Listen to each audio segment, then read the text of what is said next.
final farewell in President George H.W. Bush's home state of Texas. Family and friends gathered to say goodbye, then thousands of Texans lined the route to his final resting place to pay their respects. Thank you for joining us. I'm Gilma Avalos. And I'm Doug Dunbar, and we have Camilla Bernal live for us in College Station to begin our coverage. The nation said goodbye to President George H.W. Bush, and crowds gathered here at Texas A&M University, and thousands lining the streets as that train, Bush 4141, transported the president from Houston to College Station. So many people wanting to pay their respects, wanting to say one last goodbye as the president headed to the place that he specifically chose to be his final resting place.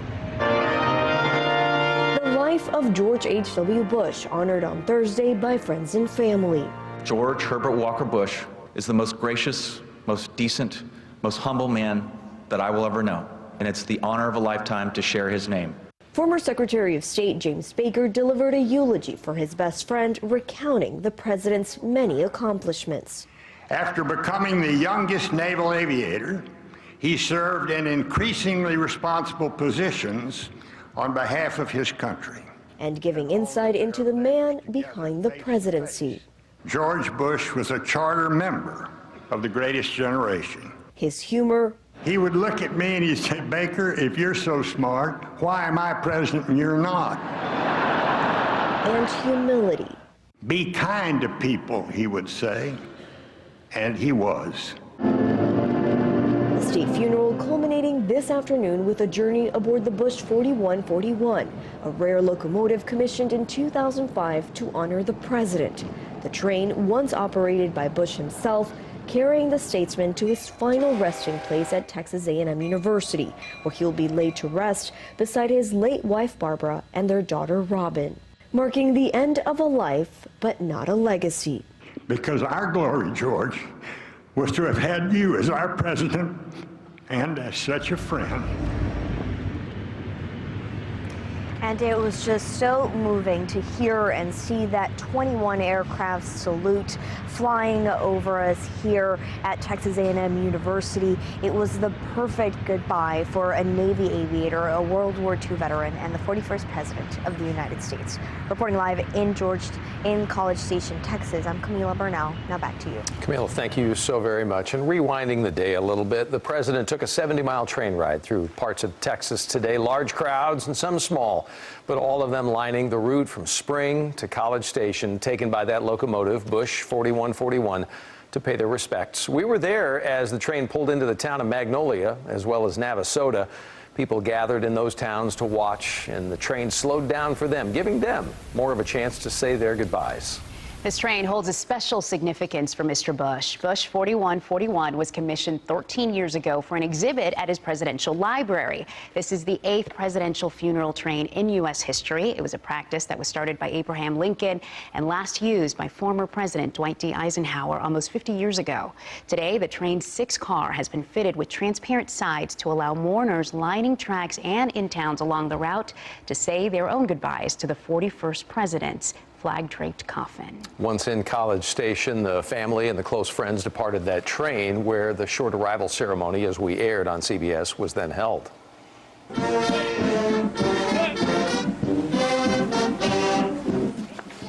Then family and close friends continued on to the gravesite for a private service there, a moment only for them after a week of public services and ceremonies. Our Ken Molestina is just down the road on the Texas A&M campus, where people hope to catch a glimpse of all of this. Ken?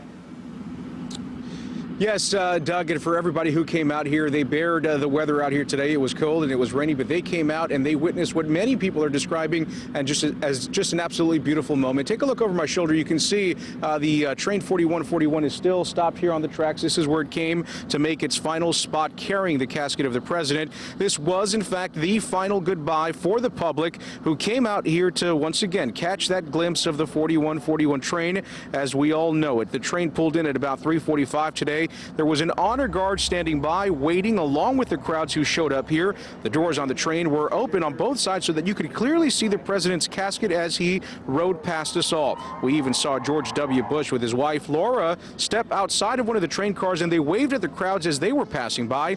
The casket was then taken off of the train, loaded into a hearse, which was then escorted from the train stop to his final resting place at the George Bush Library, which is about a mile and a half away from where we are. Folks who came out here to see it all say it was a fitting tribute for a beloved president. He was the best athlete that never wore the ring, and I wish I could give him mine.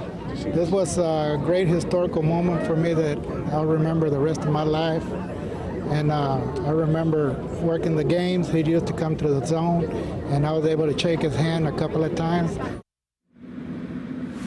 Yeah, a lot of folks sharing their memories of the president and of the family. Want to let you know that the interment ceremony, we believe, is over because we did see a motorcade leaving the library with the family was leaving the library, getting into their vehicles in the motorcade and leaving the Texas A&M campus. We know that the interment ceremony was a private one, only for family members and for close members, close family friends of the family. And again, that took place over at the George Bush Library. So it appears now that this is finally concluded now after almost an entire week of memorials and of ceremonies and of tributes to the late President George H.W. Bush.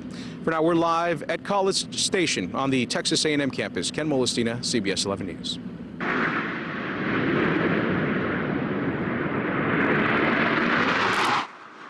Spectacular display less than an hour ago when 21 in all F-18 Hornets and Super Hornets flew over College Station. They came over 4x4 over top the Bush Presidential Library. The ending of it, though, the largest missing man flyover ever by the U.S. Navy.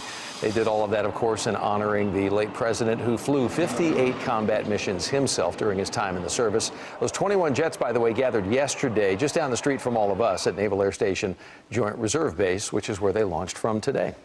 Back in Houston at this morning's service, Mr. Bush's oldest grandson, George P. Bush, spoke, and he talked about the letters all the grandchildren would get from their Gampy, including this email to all of them. At the close of one summer after he left public service, Gampy wrote an email to us all saying, "The only thing wrong with the last 5 months is that none of you were here enough. Next year, promise this old Gampster that you'll spend more time with us here by the sea. As you know, I've had to give up fly fishing off the rocks in Maine. But there are plenty of wonderful things to do. I think of you all an awful lot. I just wonder how each of you is doing in school and in life. If you need me, I'm here for you because I love you very much." It's beautiful to hear the generational feelings because we heard from George W., the son, yesterday. Now we skip the generation from the president, obviously, down to the grandson, and it's beautiful to hear both feelings and stories of the past. And this letter was delivered via email. Very modern way to deliver that letter. Yeah. Our coverage of today's events honoring the president, of course, will continue. Coming up at 6, we're on the ground in one of the smaller towns that Union Pacific 4141 rolled through today. Why people there felt so compelled to catch a glimpse of that train.